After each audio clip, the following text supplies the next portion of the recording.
अनंतकोटि ब्रह्मांड नायक राजाधिराज योगीराज श्री स्वामी समर्थ महाराज, तेजोनिधि सद्गुरु परम पूज्य मोरे दादा एवं हम सभी पर माँ की ममता का सिंचन करने वाले प्रातस्मरणीय परम पूज्य गुरुमावली जी के पावन चरणों में त्रिवार वंदन।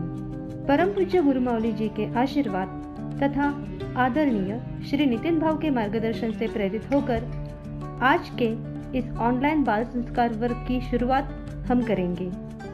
आप सभी का इस क्लास में बहुत बहुत स्वागत है।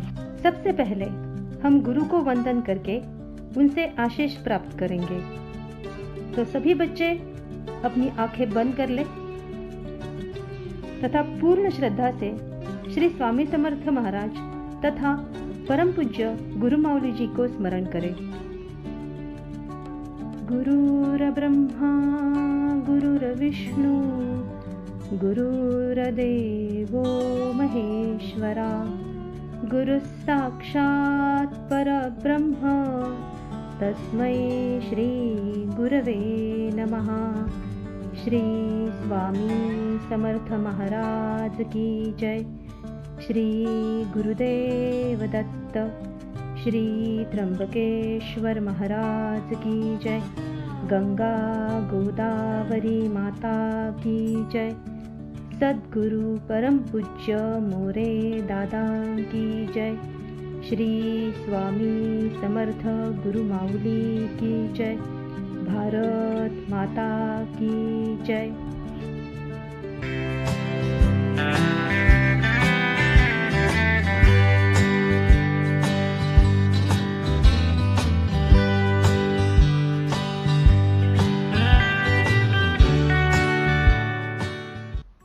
बाल संस्कार वर्ग के छात्रों की आचार संहिता। बाल संस्कार वर्ग में नियमित रूप से आने वाले बच्चे अन्य बच्चों से अलग दिखते हैं। लोग हमेशा उनकी तारीफ भी करते हैं। इसकी कोई ना कोई तो वजह जरूर होगी ना? हाँ, जरूर है। बाल संस्कार वर्ग में आने वाले बच्चे यहाँ पे सिखाई गई हुई आचार संहिता का पालन करते हैं। तो बच्चों, हमारे लिए भी कुछ नियमों का पालन करना आवश्यक है। इस विश्व में जितने भी महान हस्तियां हुई हैं, उन्होंने भी आचार संहिता का पालन किया और इसीलिए वह महान कहलाए। आचार संहिता में सर्वप्रथम बात, रात को जल्दी सोए तथा सुबह जल्दी जागे।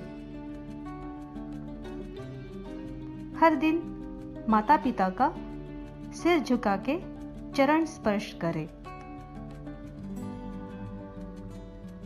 सुबह उठने के बाद 5 से 7 तुलसी के पत्ते चबाकर खाएं और उसके बाद 1 गिलास पानी पिए।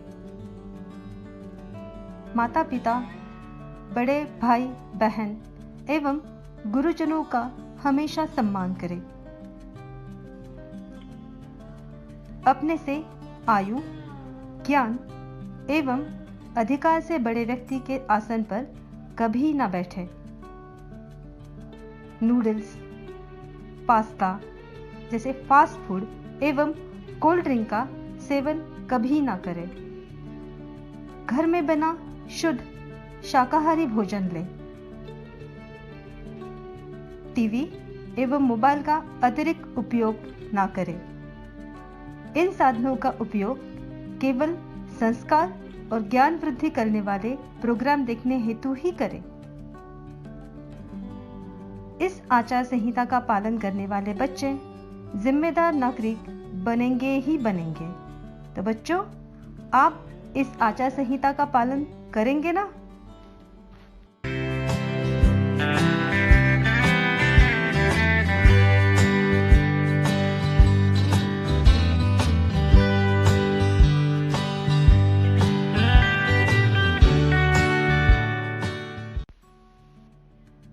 सुविचार। आज का सुविचार है, जो मैदान में हारता है वो आगे चल के जीत भी सकता है, लेकिन जिसने मन से हार स्वीकार की हो वो व्यक्ति कभी नहीं जीत सकता। इसीलिए बच्चों कभी भी मन से हार नहीं माने।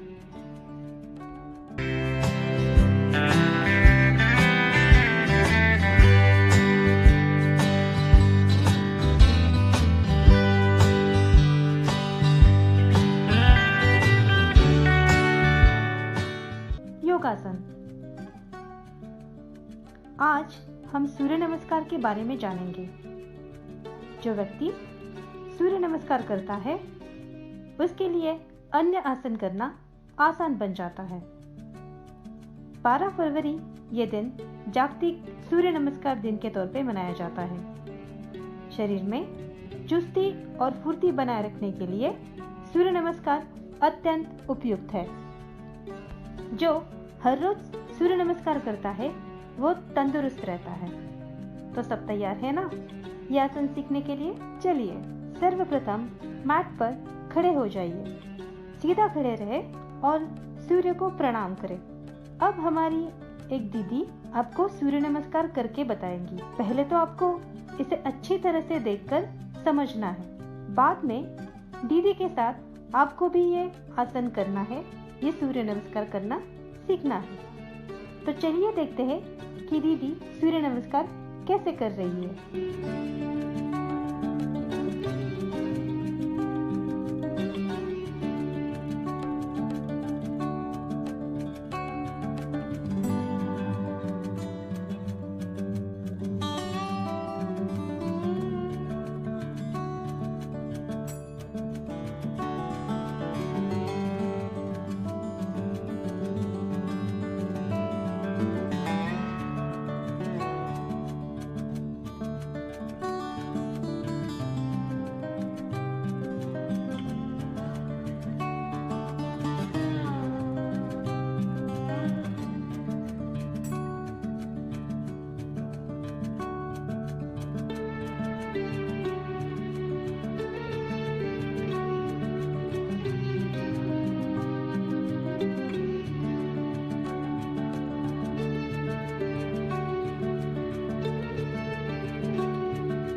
ठीक है, अब आप भी दीदी के साथ सूर्य नमस्कार कीजिए।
आरोग्य शास्त्र। गर्मी के कारण मूत्रदाह हो तो क्या करें? बच्चों, जब गर्मी बढ़ती है तो बार बार पेशाब आना, पेशाब गाढ़े पीले रंग की होना, पेशाब करते समय जलन होना अर्थात मूत्रदाह, ये समस्या उत्पन्न हो जाती है। गर्मी की वजह से बहुत पसीना आता है और उसके कारण अपने शरीर में पानी की मात्रा कम हो जाती है। इस कारण से मूत्र में क्षारों की मात्रा बढ़ती है और मूत्र विसर्जन करते समय जलन होती है।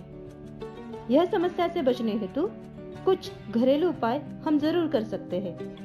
तो आइए जानते हैं वो घरेलू नुस्खे। गर्मी में भरपूर पानी पिए। शरीर में पानी की पर्याप्त मात्रा आवश्यक है। रोजाना 1 चम्मच गुलकंद जरूर खाएं। धनिया को पानी में रात भर भिगो के रखें। सुबह वह पानी छान ले। उस पानी में मिश्री घोलकर वह पानी पिए। बिना बर्फ डाले गन्ने का जूस पिए। नींबू का शरबत या आंवले का शरबत पीने से मूत्रदाह की समस्या से बचाव संभव है। तो मूत्रदाह से बचने के लिए आप बच्चे ये घरेलू उपाय जरूर करें। कोरोना महामारी से पूरा विश्व लड़ रहा है, ये बात हम सभी जानते हैं। कोरोना संक्रमण से बचने के लिए कुछ बातों का ध्यान रखना अत्यंत आवश्यक है। तो चलिए जानते हैं वो उपयुक्त बातें। प्रथम बात, अपने हाथों को साबुन से बार बार धोएं। अपनी आंखें, नाक तथा मुंह को बिना हाथ धोए स्पर्श ना करें। खांसते या छींकते समय रुमाल या टिश्यू का इस्तेमाल करें। इस्तेमाल किए टिश्यू को याद से डस्टबिन में डालें। सोशल डिस्टेंसिंग मेंटेन करें। कोरोना से बचने के लिए सरकार द्वारा दिए निर्देशों का अवश्य पालन करें। याद रखें, घर में रहें, सुरक्षित रहें।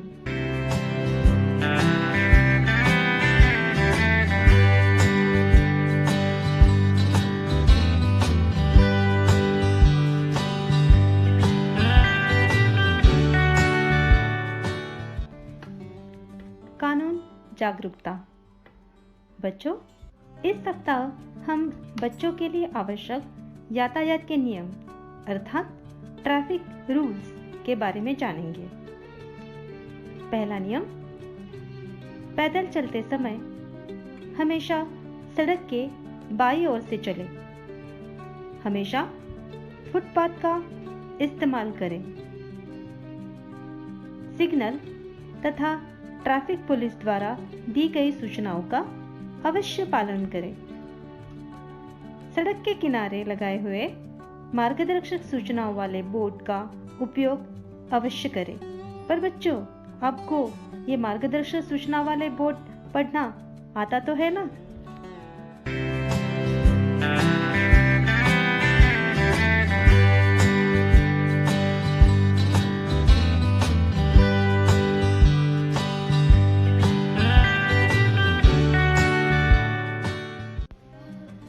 भविष्य में मैं कौन बनूंगा या बनूंगी, इस सवाल का जवाब इस सप्ताह हम फिर से खोजेंगे। हम पुलिस उप निरीक्षक इस पद के बारे में आज जानेंगे। बच्चों, आपके स्कूल में प्रिंसिपल सर होते हैं, अर्थात आपके स्कूल के प्रमुख जो पूरे स्कूल का व्यवस्थापन देखते हैं। साथ ही आपको पढ़ाने वाले आपके शिक्षक लोग होते हैं। बेल बजाने के लिए, अन्य काम करने के लिए पियोन अंकल भी होते हैं। तो सबकी अपनी अपनी जिम्मेदारी होती है। हम अक्सर त्योहार या किसी विशेष अवसर पर सड़कों पे जमी भीड़ को नियंत्रित करने के लिए खाकी वर्दी में तैनात पुलिस कर्मियों को देखते हैं। उनमें से हर एक की पोस्ट और जिम्मेदारी अलग अलग होती है। उनमें कांस्टेबल, पुलिस निरीक्षक, सहायक पुलिस निरीक्षक ऐसे अनेक पद होते हैं। आज हम पुलिस उप निरीक्षक इस पद के बारे में जानेंगे। राज्य शासन इस पद की नियुक्ति करता है, जिसमें राज्य सेवा आयोग की तरफ से परीक्षा का आयोजन किया जाता है। यह पद ग्रुप बी प्रवर्ग में आता है। स्टेट के पुलिस फोर्स के किसी भी कार्यालय में इस ऑफिसर की नियुक्ति की जा सकती है। अपने तहसील में कानून एवं सुव्यवस्था को बनाए रखना यह इनकी जिम्मेदारी होती है। सभी पुलिसकर्मी रात दिन काम करते हैं और इसलिए हम अपने घर पर सुरक्षित हैं। आज लॉकडाउन में एक और हम अपने घर पे बैठे हैं, तो दूसरी ओर पुलिसकर्मी धूप छाव की परवाह ना करते हुए सड़कों पर अपनी ड्यूटी निभा रहे हैं। बच्चों, जब भी कोई पुलिस अंकल आपको आपके घर के सामने से गुजरते हुए दिखे तो उन्हें जय हिंद बोलकर सैल्यूट करना मत भूलिएगा।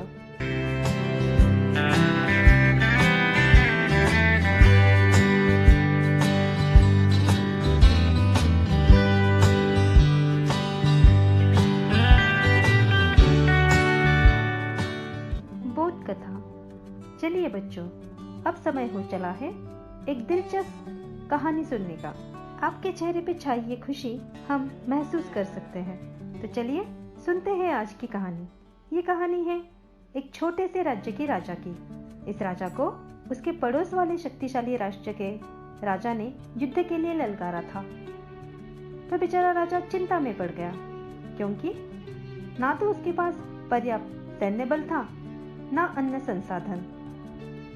जब उसने अपने सेनापति से इस विषय पर सलाह मांगी तो सेनापति ने तुरंत कहा, महाराज, कोई मतलब नहीं है युद्ध करने का, क्योंकि हमारे पास उतना सैन्य बल ही नहीं है जिसके बल पे हम उस शक्तिशाली राज्य से जीत सके। और उसने लड़ने से साफ इनकार कर दिया। राजा बहुत निराश हो गया, लेकिन राजा का मन नहीं मान रहा था। तो वो नगर के बाहर एक संत महात्मा रहते थे, उनके पास चला गया। उनको प्रणाम करके राजा बोला, हे साधु महाराज, मेरा राज्य संकट में है और मेरा सेनापति इस युद्ध के लिए तैयार नहीं है। लेकिन ऐसा बिना लड़े हार लेना मुझे रास नहीं आ रहा। कृपया आप ही कुछ समाधान निकालें। तो वो महात्मा तुरंत बोले, हे राजन, सबसे पहले तो आप उस सेनापति को कारागृह में डाल दीजिए। वो आपके किसी काम का नहीं। जिसने मन में ही हार मान ली हो, वो अपने सेना को क्या जीत दिलवाएगा। राजा ने कहा, यह तो ठीक है, आप कहे तो मैं जरूर उसको बंदी बना लूंगा, किंतु फिर मेरे सेना का नेतृत्व कौन करेगा। महात्मा बोले, मैं करूंगा। अब राजा सोच में पड़ गया कि ना तो ये शस्त्र चलाना जानते हैं, ना तो इन्होंने कभी घुड़सवारी की होगी, ना ही युद्ध लड़ा होगा। ये कैसे सेना का नेतृत्व कर सकते हैं। किंतु राजा के पास और कोई विकल्प नहीं था। उन्होंने उस महात्मा को अपना सेनापति नियुक्त किया। जब सेना युद्ध पर निकली, तब रास्ते के किनारे एक पहाड़ी थी। उस पहाड़ी पे एक मंदिर लगा। महात्मा सैन्य को बोले, आप सब कुछ देर यहीं रुकिए, मैं थोड़ी ही देर में मंदिर में जाकर भगवान से पूछ के आता हूँ कि इस युद्ध में हम जीतेंगे या नहीं। तब सेना का एक व्यक्ति बोला, मंदिर में तो पत्थर की मूर्ति है, आप कैसे उसके साथ बात कर सकते हैं। तब महात्मा बोले, मैंने अपने पूरे जीवन में देवी शक्तियों की उपासना की है, मुझे उनके संकट समझ में आते हैं। मैं अभी जाके भगवान से पूछ के आता हूँ कि हम जीतेंगे या नहीं। फिर वो महात्मा मंदिर में गए और कुछ समय पश्चात लौट कर वापस आए। सेना उनकी राह देख रही थी। सेना ने पूछा कि क्या कहा भगवान ने। तो वो बोले, भगवान ने कहा कि अगर रात को मंदिर से रोशनी निकले तो समझ जाना कि जीत तुम्हारी ही होगी। अब पूरी सेना सांस रोके हुए रात होने का इंतजार करने लगी और जैसे ही अंधेरा हुआ, मंदिर से रोशनी दिखने लगी। सेना बड़ी आनंदित हुई और मानो जैसे विजय का घोष करने लगी। पूरी आत्मविश्वास के साथ वो युद्ध के लिए आगे चल बढ़ी। युद्ध शुरू हुआ। ये युद्ध पूरे 2 हफ्तों तक चला और उस युद्ध में महात्मा के नेतृत्व में वो छोटे से राज्य की सेना ने विजय प्राप्त की। विजय होकर लौटते हुए जब फिर रास्ते में वही मंदिर दिखा तो सैनिक महात्मा जी से बोले, कि आप मंदिर में जाके भगवान का आभार व्यक्त करें। तो महात्मा बोले, इसकी कोई जरूरत नहीं है। सेना ने आश्चर्य व्यक्त किया कि भगवान के आशीर्वाद से हमने युद्ध में विजय प्राप्त की है और अब ये महात्मा भगवान का आभार तक व्यक्त नहीं कर रहे। तो महात्मा ने कहा, उस मंदिर में वो दिया मैंने खुद जलाया था, बस दिन की रोशनी में वो आपको दिखाई नहीं दिया। जैसे ही रात हुई तो मंदिर से दिए की रोशनी दिखने लगी। तब आप लोगों को मन में ऐसे लगा, विजय का विश्वास जागा। आपने मन में ही इस विजय को सुनिश्चित किया और उसी आत्मविश्वास से इस युद्ध को जीता। जो हम सोचते हैं वैसे ही होता है, इसीलिए हमेशा सकारात्मक सोचना चाहिए। बच्चों, आज के सिचुएशन में हमारे चारों ओर निगेटिविटी फैली हुई है। अपने मन की सकारात्मकता से हम अपने आजू बाजू का वातावरण फिर से अच्छा कर सकते हैं। अपनी पॉजिटिविटी को बढ़ाकर हम इस संकट से जरूर बाहर निकलेंगे। तो ये कहानी हमें यही सीख देती है कि जो मन से जीत जाता है उसे हराना असंभव है।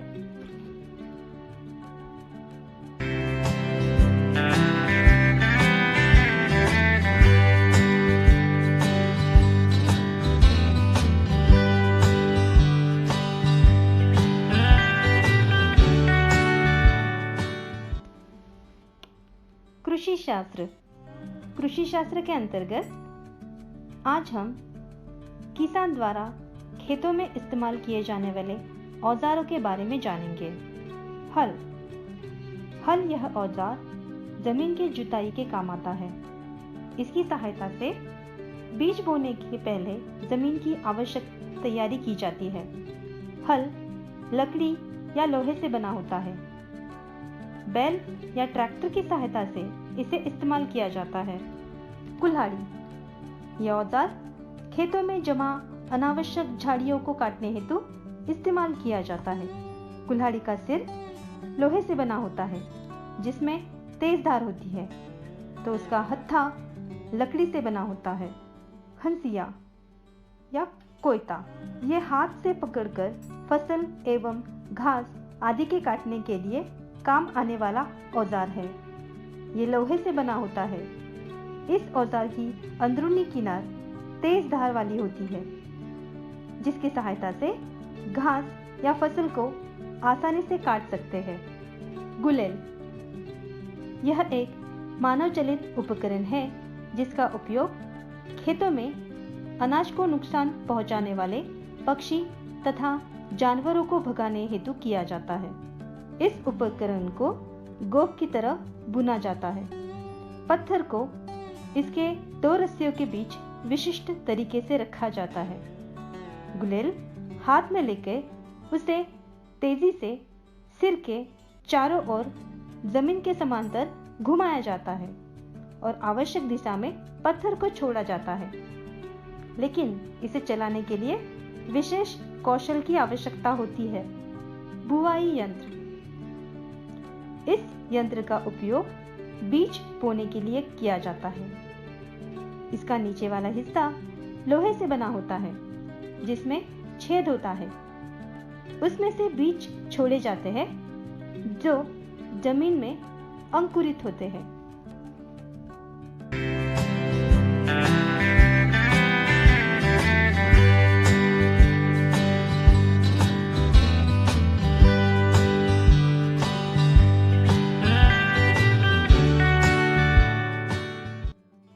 पर्यावरण उपक्रम।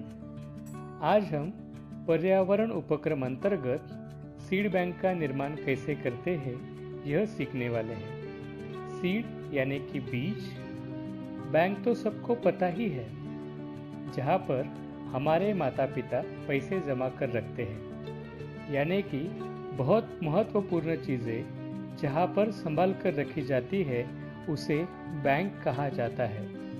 पैसों से महत्वपूर्ण है बीज, जिससे पेड़ का निर्माण, नए धान का निर्माण होता है। बच्चों, अपने घर अलग अलग फल लाए जाते हैं। उनके बीज हमें संभाल कर रखने हैं। धूप में इन बीजों को सुखा कर रखें। अगले सप्ताह हम इनके द्वारा सीड बॉल निर्मित का तरीका सीखने वाले हैं। इन सीड बॉल द्वारा नए पेड़ पौधे जमीन में लगाए जाते हैं, इसलिए ज़्यादा कष्ट किए बिना पेड़ लगाने का काम हम कर सकते हैं। इसी तरीके की एक सीड बैंक महाराष्ट्र राज्य के अहमदनगर जिले के कुंभारणे गांव की बीज माता नाम से प्रसिद्ध श्रीमती राहीबाई पोपरे इन्होंने तैयार की है। इसी कार्य के लिए महिला दिन के उपलक्ष्य में उनको राष्ट्रपति भवन में गौरवित किया गया। उनको नारी शक्ति ऐसा सम्मान मिला है। उन्होंने आज तक 116 देशी बीजों का जतन किया है। राहीबाई पोपरे इनका ज़्यादा शिक्षण नहीं हुआ है, फिर भी सीड बैंक जानकारी हेतु कृषि विद्यालय विद्यापीठों में उनको आमंत्रित किया जाता है। एक छोटे से देहात में बैठकर ज़्यादा शिक्षण भी प्राप्त न कर सकने वाली व्यक्ति आज देश का पद्मश्री पुरस्कार प्राप्त करती है। इससे हम सबको प्रेरणा लेनी चाहिए। हमें इस बीज माता का अभिमान है। अभी आपको घर में लाए जा रहे फलों के बीज संभाल कर रखने हैं, ताकि अगले सप्ताह हम उनसे सीड बैंक कैसे बनाते हैं इसका तरीका सीख सकें।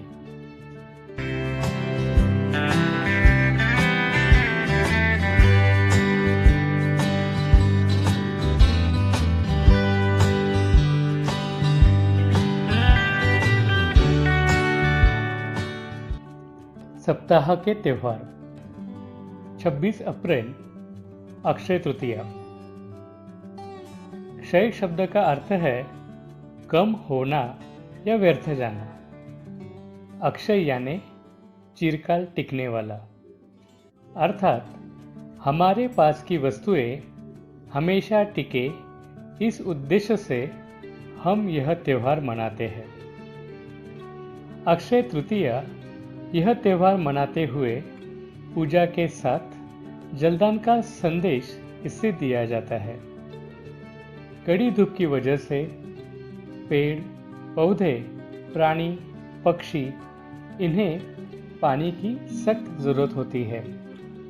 हम अक्षय तृतीया त्यौहार के निमित्त से जलदान का संकल्प करें। अपने घर में माँ ने जिस मटके का पूजन किया है उसको पूजा के पश्चात पौधे के गमले अथवा पेड़ के पास पानी भर के रखें। इससे पेड़ पौधों की जड़ों को धीरे धीरे पानी मिलता रहेगा। अथवा उस मटके में पानी भरकर छत पर, गैलरी में या अपने आंगन में रखें। उससे पक्षी जल का लाभ ले सकते हैं। अर्थात इस दिन से हमें पेड़ पक्षी प्राणियों के लिए प्याऊ की निर्मित करनी है। 1 मई अंतर्राष्ट्रीय मजदूर दिन के तौर पर मनाते हैं। इसके बारे में बहुत सारे बच्चों को जानकारी नहीं है। 17वें शतक के मध्य में शुरू हुई औद्योगिक क्रांति से नए पर्व की शुरुआत हुई, लेकिन इसके साथ अनेक नई समस्याओं ने जन्म लिया। इसमें प्रमुख समस्या थी मजदूर वर्ग की। उनसे 12 से 15 घंटे तक काम कराया जाता था। इसके विरोध में मजदूरों ने बड़ा संघर्ष किया। बहुत संघर्ष के बाद मजदूरों को न्याय मिला। इस संघर्ष एवं जीत के स्मरण में 1891 में 1 मई यह दिन अंतर्राष्ट्रीय दिन के तौर पर मनाया गया। दुनिया के कुल 80 देशों में यह दिन अंतर्राष्ट्रीय मजदूर दिन के तौर पे मनाया जाता है। भारत में इसे सन 1923 में मनाया था। 1 मई दिन की और एक विशेषता है।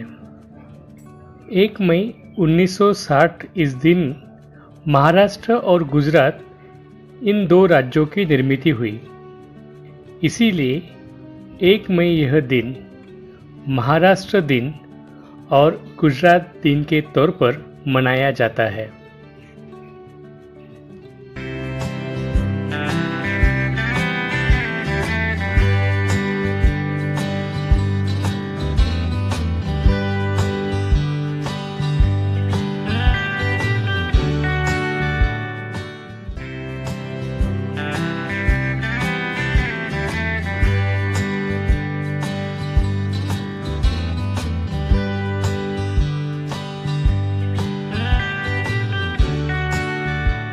नित्य सेवा। अब हम नित्य सेवा करेंगे। सभी बच्चे अपनी जगह पे शांति से बैठ जाएं, अपनी आंखें बंद रखें, अपनी रीढ़ की हड्डी सीधी रखें। सर्वप्रथम हम श्री स्वामी समर्थ मंत्र का 11 बार जाप करेंगे। श्री स्वामी समर्थ, श्री स्वामी समर्थ, श्री स्वामी समर्थ, श्री स्वामी समर्थ, श्री स्वामी समर्थ, श्री स्वामी समर्थ, श्री स्वामी समर्थ, श्री स्वामी समर्थ, श्री स्वामी समर्थ, श्री स्वामी समर्थ, श्री स्वामी समर्थ। गायत्री मंत्र। ॐ तस्य वितुर्वरेण्यं भर्गो देवस्य धीमहि धियो यो नः प्रचोदयात्। ॐ तस्य वितुर्वरेण्यं भर्गो देवस्य धीमहि धियो यो नः प्रचोदयात्। ॐ तस्य वितुर्वरेण्यं भर्गो देवस्य धीमहि धियो यो नः प्रचोदयात्। ॐ तस्य वितुर्वरेण्यं भर्गो देवस्य धीमहि धियो यो नः प्रचोदयात्। ॐ तस्य वितुर्वरेण्यं भर्गो देवस्य धीमहि धियो यो नः प्रचोदयात्। ॐ तस्य वितुर्वरेण्यं भर्गो देवस्य धीमहि धियो यो नः प्रचोदयात्। ॐ तस्य वितुर्वरेण्यं भर्गो देवस्य धीमहि धियो यो नः प्रचोदयात्। ॐ तस्य वितुर्वरेण्यं भर्गो देवस्य धीमहि धियो यो नः प्रचोदयात्। ॐ तस्य वितुर्वरेण्यं भर्गो देवस्य धीमहि धियो यो नः प्रचोदयात्। ॐ तस्य वितुर्वरेण्यं भर्गो देवस्य धीमहि धियो यो नः प्रचोदयात्। ॐ तस्य वितुर्वरेण्यं भर्गो देवस्य धीमहि धियो यो नः प्रचोदयात्। गणेश गायत्री मंत्र। ॐ एकदन्ताय विद्महे वक्रतुण्डाय धीमहि तन्नो दन्ती प्रचोदयात्। ॐ एकदन्ताय विद्महे वक्रतुण्डाय धीमहि तन्नो दन्ती प्रचोदयात्। ॐ एकदन्ताय विद्महे वक्रतुण्डाय धीमहि तन्नो दन्ती प्रचोदयात्। ॐ एकदन्ताय विद्महे वक्रतुण्डाय धीमहि तन्नो दन्ती प्रचोदयात्। ॐ एकदन्ताय विद्महे वक्रतुण्डाय धीमहि तन्नो दन्ती प्रचोदयात्। गणपति स्तोत्र। श्रीगणेशाय नमः। नारद उवाच प्रणम्य शिरसा देवं गौरीपुत्रं विनायकं भक्तावास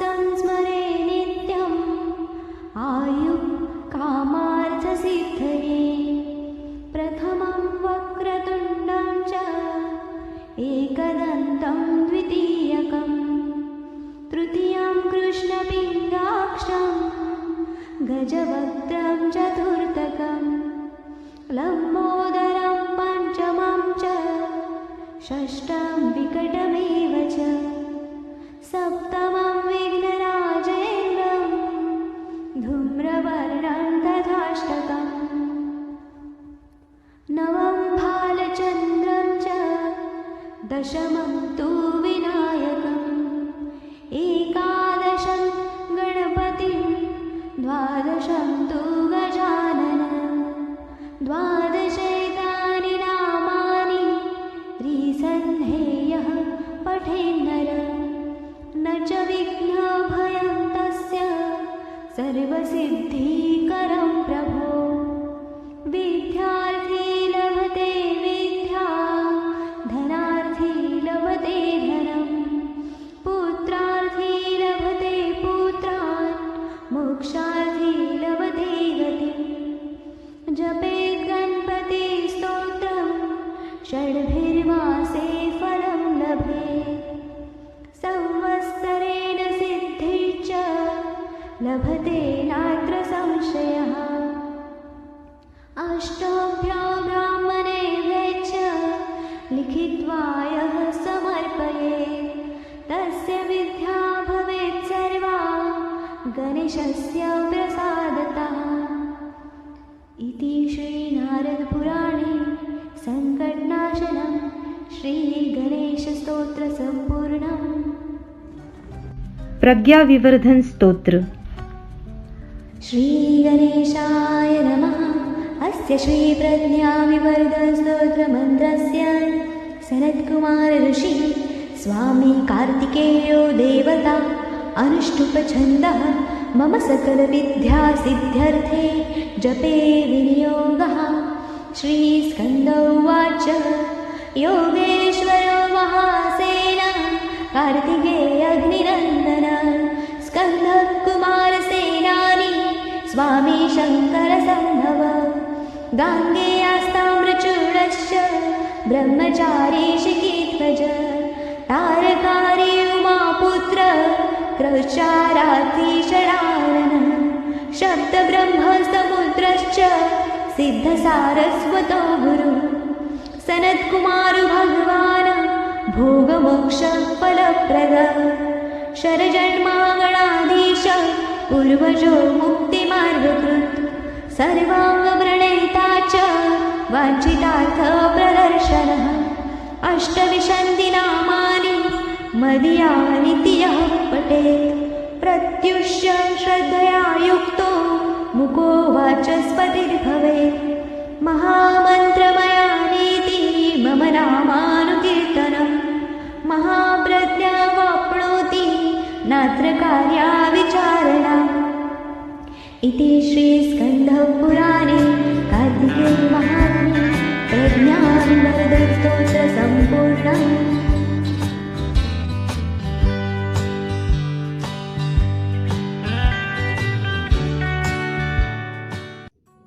संकल्प। इस हफ्ते का संकल्प, मैं बाल संस्कार आचार संहिता का पालन करूंगा।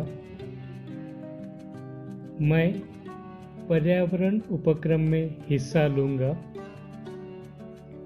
और मैं यातायात के नियमों का पालन करूंगा।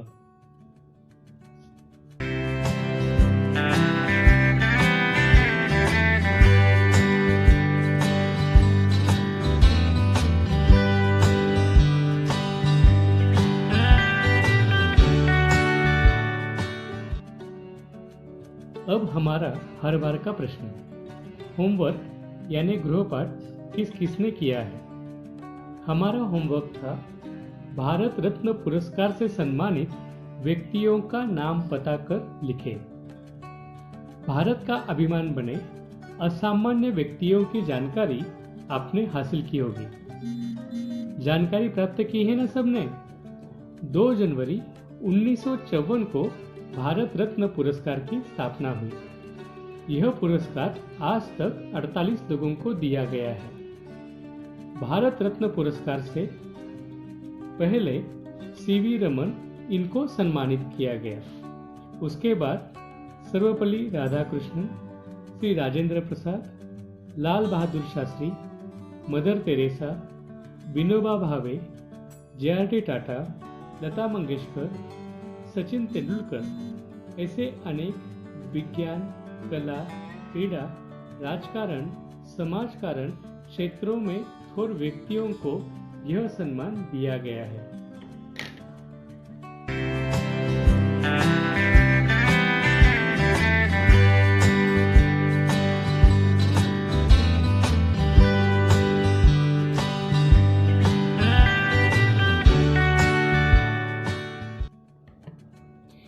गृहपाठ। अब इस हफ्ते का गृहपाठ। इस हफ्ते के गृहपाठ में आपको एक खोज करनी है।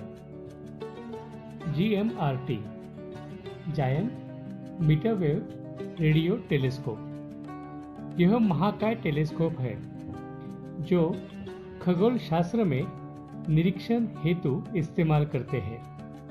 यह महाकाय टेलीस्कोप कहाँ है, इसका इस्तेमाल कब हुआ और किसने इसको खोज निकाला है, यह जानकारी आपको आपके माता पिता की मदद लेकर संकलित करनी है और अगले गुरुवार यह जानकारी मुझे आपसे जानकर बहुत खुशी होगी।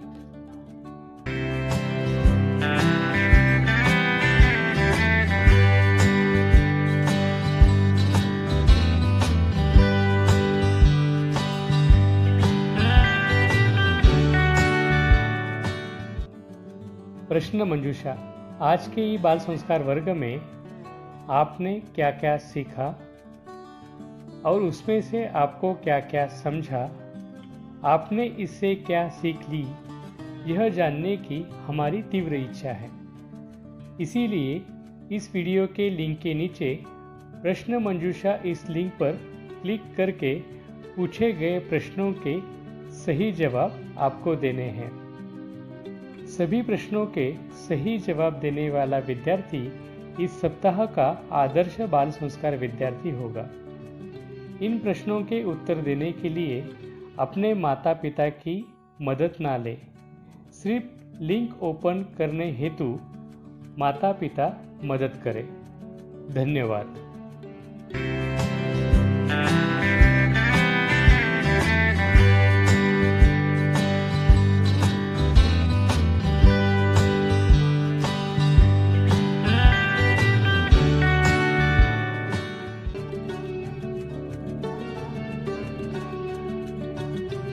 आज के बाल संस्कार वर्ग की सांगता हम राष्ट्रगीत से करेंगे। इस बाल संस्कार में सहभागी सभी को विनती है अपनी जगह पर खड़े रहें।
भारत माता की जय।